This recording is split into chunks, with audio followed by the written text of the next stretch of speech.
नमः संस्कृताय। यूट्यूब कक्षा ज्ञान वैविध्य में आप सभी का हार्दिक अभिनंदन, हार्दिक स्वागत। तो मित्रों, हम पढ़ रहे हैं समास प्रकरण, और समास प्रकरण की गत कक्षा में हमने द्वितीय तत्पुरुष समास का अध्ययन कर लिया था। तो द्वितीय तत्पुरुष समास के पश्चात हम पढ़ना प्रारंभ करेंगे तृतीय तत्पुरुष समास। तो आज हम पढ़ना प्रारंभ करेंगे तृतीय तत्पुरुष समास। तो तृतीय तत्पुरुष समास का जो सर्वप्रथम जो सूत्र आता है, वो तृतीय तत्पुरुष का सर्वप्रथम सूत्र है तृतीय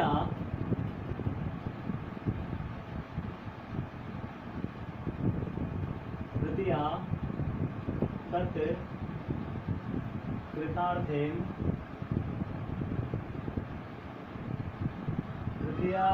कृतार्थेन गुणवचनेन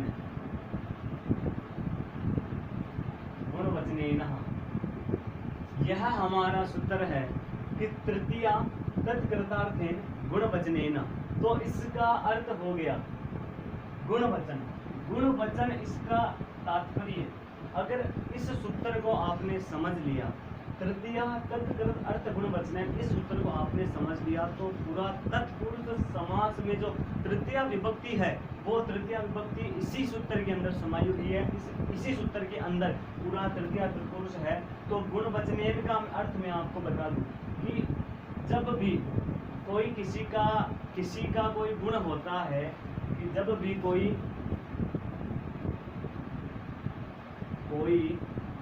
किसी का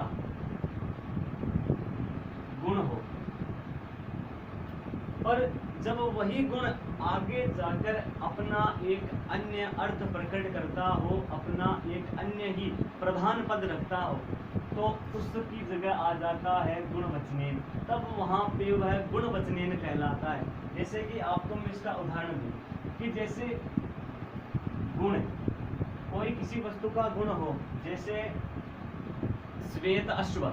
तो श्वेत अश्व में जो श्वेत है, वो श्वेत अश्व का गुण है, परंतु जब वो श्वेत अपने नाम से जाना जाए, आगे अपना ही एक अर्थ या अपना ही एक पद, अलग ही पद अपना रखे, तो उसकी जगह गुणवचनेन यह अर्थ लग जाता है। तो गुणवचनेन तो आपने समझ लिया। अब इसमें आता है, इसकी वृत्ति हम देखें। इसकी वृत्ति में क्या कहते हैं कि तृतीयांतम तृतीयांतार्थ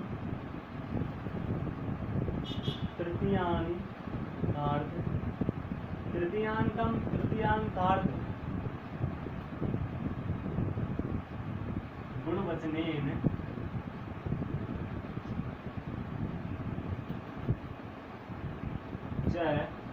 सह प्रागवत।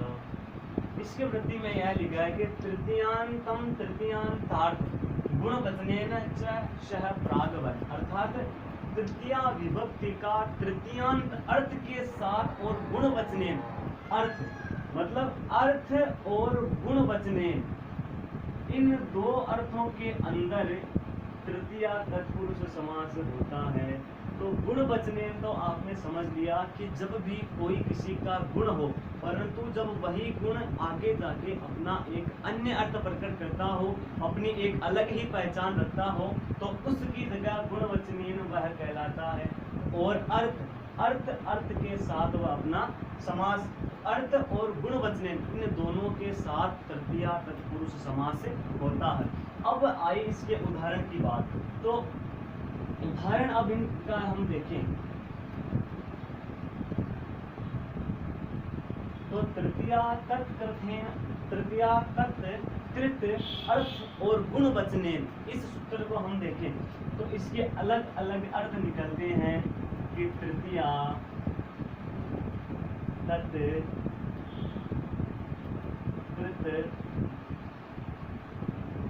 अर्थ और गुणवचनेन,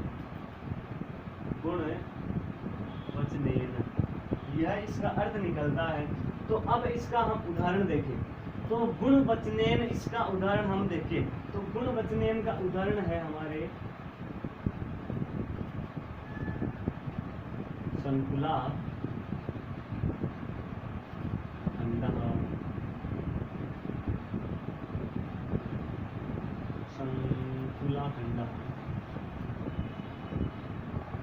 संकुला खंड। संकुला खंड का अर्थ हो गया संकुल, संकुल का अर्थ हो गया करोती हो गई या छुरा हो गया। तो संकुला का अर्थ हो गया करोती या छुरा और खंड का अर्थ हो गया टुकड़ा। तो जो करोती है या जो छुरा है उसका गुण क्या है? खंड, अर्थात उसका गुण है काटना, टुकड़े करना। तो यह तो हो गया उसका गुण, परंतु जब खंड अलग होकर अपनी पहचान बनाता है तो यहाँ पे तो हम कह सकते हैं कि संकुला खंड। संकुला खंड के अंदर जो ये पहले खंड था, ये खंड किसका गुण था? संकुला का। लेकिन अब जो ये खंड अलग होता है तो यहाँ पे यह हो जाता है गुणवचनीय। आप समझ पा रहे होंगे कि मैं क्या कहना चाह रहा हूँ कि गुण का अर्थात हो गया किसी वस्तु का कोई गुण होता है, परंतु जब वह गुण आगे जाके अपना एक अलग या विशेष अर्थ प्रकट कर रहा है तो वहाँ पे वह गुणवचनीय हो जाता है। जैसे कि संकुला खंड के अंदर ही देखो संकुला खंड, संकुला खंड का अर्थ क्या? संकुला से काटना। तो संकुला का गुण क्या है? काटना। तो काटना उसका गुण है, परंतु जब ये खंड अलग हो जाता है तो यहाँ पे ये गुणवचनीय हो जाता है। आप समझ गए होंगे। तो अब संकुला खंड है, ये तो उदाहरण हो गया गुणवचनीय का। अब उदाहरण हम देखें तो अर्थ का, तो अर्थ का उदाहरण देखें। अर्थ का उदाहरण है धान्यार्थ। धान्यार्थ, धान्यार्थ का हो गया धान्येन अर्था। धान्येन अर्था, अर्थ का सीधा अर्थ यही होता है हेतु। तो हेतु के लिए अर्थ आता है धान्य, धान्येन अर्थ, धान के लिए। तो के लिए या हेतु अर्थ जहाँ पे आए तो वहाँ पे यह धान्यार्थ रूप में, हेतु अर्थ में जो रूप ये बन रहा अर्थ का अर्थ हो गया हेतु। तो हेतु अर्थ के लिए अर्थ इत्यादि में अर्थ लगता है। तो ये गुणवचनेन और अर्थ इन दोनों के ये रूप इस तृतीया तत्कृत अर्थ में गुणवचनेन इस उत्तर के अंदर बनते हैं। तो अब है इनको हम सिद्ध करें, संकुला खंडा और धान्यार्थ को हम सिद्ध करें। तो अब हमारा जो पहला रूप है इसका संकुला खंडा, संकुला खंडा, इसका लौकिक विग्रह हम करें। संकुलया, संकुलया खंडः, संकुलया खंडः, यह इसका हो गया लौकिक विग्रह। और इसका अलौकिक विग्रह हम देखें, संकुला प्लस टा, क्योंकि तृतीया विभक्ति इसके अंदर है तो टा आ जाएगा और खंड प्लस सु, ये इसका अलौकिक विग्रह, ये इसका अलौकिक विग्रह हो गया। अब वही स्थिति जो हम पीछे करते हैं आए, लौकिक विग्रह और अलौकिक विग्रह होने के बाद में जो समास संज्ञा विधायी जो सूत्र जो रूप सिद्धि के अंदर लग रहा है तो वही हम लगाएंगे। तो इसके अंदर समास संज्ञा करने वाला सूत्र हमारा यही है, तृतीया अर्थनेन गुणवचने, इस सूत्र से समास संज्ञा और वही फिर प्रातिपदिक संज्ञा सुपलुक, तो यहाँ पे होगी प्रातिपदिक संज्ञा, कृत समासास्त्र से प्रातिपदिक संज्ञा और सुपो धातु प्रातिपदिकों से सुपलुक। जब सुपलुक प्राप्त होता है तो स्थिति हमारे सामने आती है संकुला खंड, संकुला खंड। अब जो ये जो संकुला और खंड है इसको अगर हम पास में इसको जोड़ेंगे तो वही प्रथमा निर्दिष्टम समास उपसर्जनम, इस सूत्र से उपसर्जन संज्ञा और उपसर्जनम पूर्व से इसका पूर्व प्रयोग करें। पूर्व प्रयोग होने के बाद में यह बन जाएगा संकुला खंडा, जो कि एक प्रातिपदिक रूप बन गया। रूप बनने के बाद में वही जो करते आ रहे हैं न्यास एक देश विकृत मन्यन्वत, इस न्यास की सहायता से सुबोत्पत्ति करेंगे। सुबोत्पत्ति, सुबोत्पत्ति और सब जो सूत्र से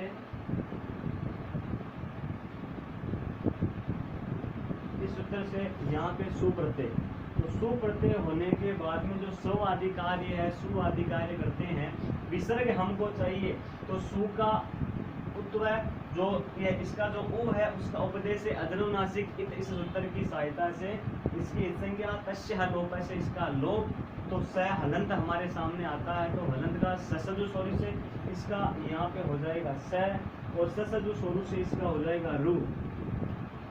रू होने के बाद में फिर वही स्थिति उपदेश अदनुनासिक इत से इत संज्ञा तस्य लोप से लोप, और र का खरबसानी हो विसर्जनीय, इस सूत्र से र का विसर्ग हो जाएगा, तो रूप हमारे सामने आ जाएगा संकुला खंडः, यह रूप हमारे सामने आ जाएगा। तो यहाँ पे इसका र रू प्लस र और यहाँ पे विसर्ग हो जाएगा, तो रूप हमारे सामने आ जाएगा संकुला खंडः। संकुला खंड गुण वचनेन अर्थ, इस रूप में जो रूप बन रहा था संकुला खंड, ये हमने देख लिया। अब जो आगे का इसका रूप बनता है धान्यार्थ, उसमें परिवर्तन होगा लौकिक विग्रह में, अलौकिक विग्रह में समास संज्ञा सूत्र वही रहेगा और वही कार्य रहेगा। उसमें हमारा जो रूप है धान्यार्थ, धान्यार्थ का लौकिक विग्रह करें तो धान्येन अर्थः, ये इसका लौकिक विग्रह, अलौकिक विग्रह करें और धान्य प्लस टा और अर्थ प्लस सु,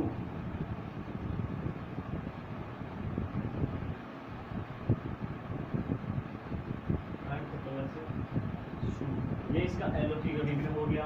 फिर वही तृतीया तत्कृतार्थेन गुणवचनेन, इस सूत्र से समास संज्ञा प्रातिपदिक संज्ञा सुपो धातु प्रातिपदिक सुप का लुक, तब सुप का लुक प्राप्त होता है, तो स्थिति हमारे सामने आती है धान्य और अर्थ और उपसर्जन संज्ञा, और पूर्व प्रयोग होने के बाद में ये जुड़ जाएंगे, तो पास में आ जाने के कारण यहाँ पे होगा धान्य, और यहाँ पे एक सूत्र और लगेगा पूर्व प्रयोग होने के बाद में, तो पूर्व प्रयोग हो जाएगा, तो धन्य अर्थ,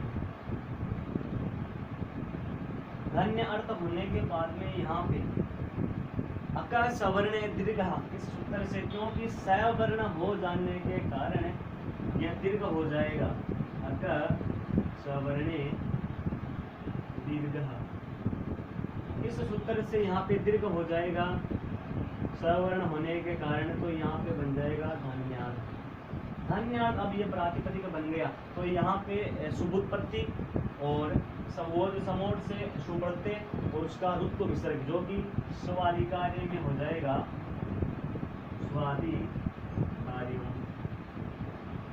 क्योंकि बार बार लिखने का इसका कोई फायदा नहीं है, क्योंकि ये स्थिति आप सब जानते हैं, यही परिवर्तन होने हैं। तो यहाँ पे सु आ जाएगा, तो सु का यहाँ पे स, फिर यहाँ पे रू और इसका र, और यहाँ पे विसर्ग हो जाने के कारण यहाँ पे रू बन जाएगा धान्यार्थ। यह रूप धान्यार्थ हमारा सिद्ध हो गया। तो तृतीया तत्कृतार्थेन गुण वचनेन, इस सूत्र में गुण वचनेन और अर्थ, इन दोनों के साथ तृतीयांत तत्पुरुष, तृतीया तत्पुरुष समास हो रहा था, तो यह सूत्र हमने पढ़ा।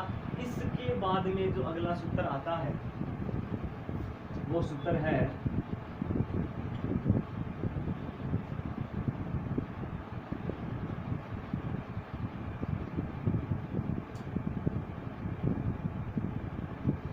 इसके बाद अगला सूत्र हम पढ़े, तो अगला सूत्र है कर्त्री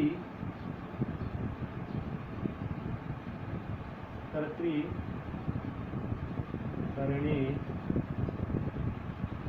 कर्ता बहुलम, कर्त्री करणे कृता बहुलम।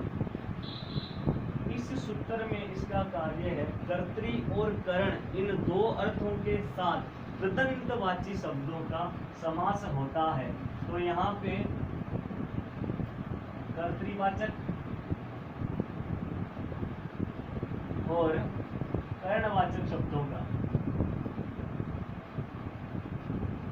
वाचक का समास होता है किसके साथ? जो कृदंत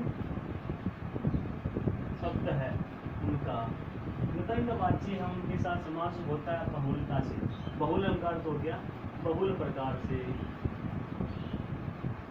बहुल प्रकार से। यह इस सूत्र का कार्य इसमें है। तो इसका जो दो रूप बनेंगे उसमें है, उसके दो रूप इसमें बनेंगे। एक तो बनेगा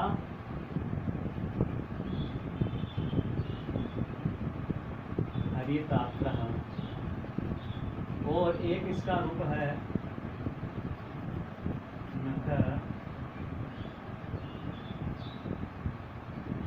नख निर्भिन्न। यह दो रूप इसमें बनेंगे। तो इसका हरित्रात और नख निर्भिन्न दो इसका उदाहरण है। तो इन दोनों उदाहरण को हम देखिए। सर्वप्रथम जो इसका एक उदाहरण आता है हरित्रात, और इसका प्रथम उदाहरण है हरित्रातः। हरित्रात का लौकिक विग्रह हम करें तो इसका लौकिक विग्रह हो गया हरिणा प्रातः। ये इसका लौकिक विग्रह। अलौकिक विग्रह करें हरि प्लस टा प्रात प्लस सु, ये इसका अलौकिक विग्रह। फिर वही प्रक्रिया जो हम करते आ रहे हैं, समास संज्ञा इससे समास संज्ञा इससे हो जाएगी कर्तृकरणे कृता बहुलम। इस सूत्र से समास संज्ञा, फिर कर्तव्य समास से प्रातिपदिक संज्ञा, और प्रातिपदिक संज्ञा होने के बाद में शुक्लुक होने के बाद में स्थिति हमारे सामने आती है हरि और प्रातः। वही उपसर्जन संज्ञा, इसका पूर्व प्रयोग या करेंगे तो यहाँ पे ये रूप हरित्रात हो जाएगा। तो यहाँ पे ये प्रातिपदिक हो गया। तो एक देश विकृत मन्यनवत की सहायता से शुभोत्पत्ति, और शुभोत्पत्ति के होने के बाद में सव सूत्र से सुप्रत्यय, और सु का हम स्वादि कार्य करें, सुआदि कार्य इसमें हो जाए। सुआदि कार्य होगा तो यहाँ पे इसका स, और स का रू का र, और र का कृतसानी विसर्जनीय सूत्र से विसर्ग हो जाएगा। तो यह रू बन जाएगा हरित्रातः। कोई दिक्कत नहीं है, क्योंकि वही प्रक्रिया, कोई परिवर्तन नहीं है, आसान तरीका है और आसान ही है। ये आप इसमें कोई परेशानी वाला समास है ही ऐसा कि इसमें कोई दिक्कत आती ही नहीं है। तरीका समान चलता है और परिवर्तन होता है तो केवल सूत्र का और लौकिक और अलौकिक दिख रहेगा, और प्रक्रिया समान चलती है। तो अब जो इसका अगला रूप हम देखें तो अगला रूप इसका है नख निर्भिन्न। नख निर्भिन्न, नख निर्भिन्न, नख निर्भिन्न।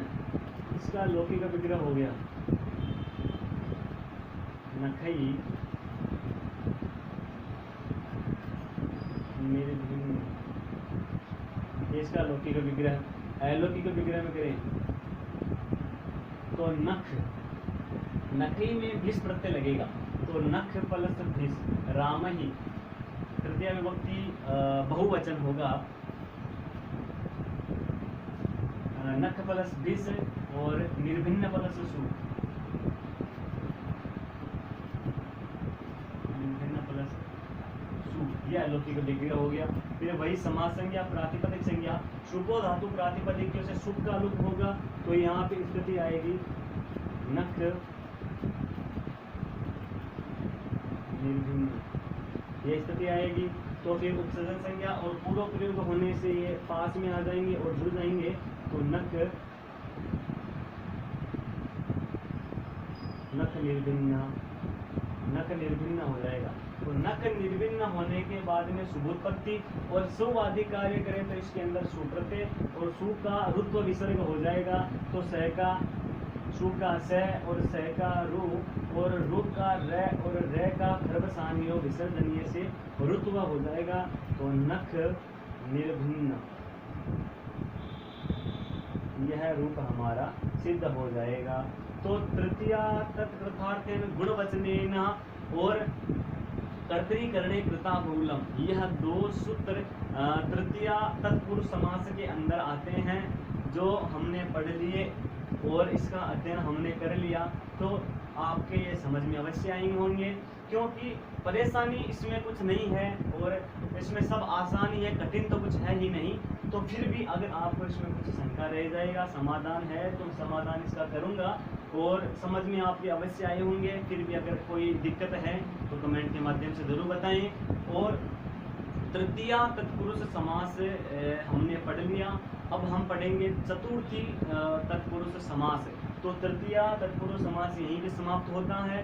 आज के लिए इतना ही। आगे की कक्षा में हम पुनः चतुर्थी तत्पुरुष समास के साथ मिलेंगे। तो आज के लिए इतना ही। नमो नमः। नमः संस्कृताय।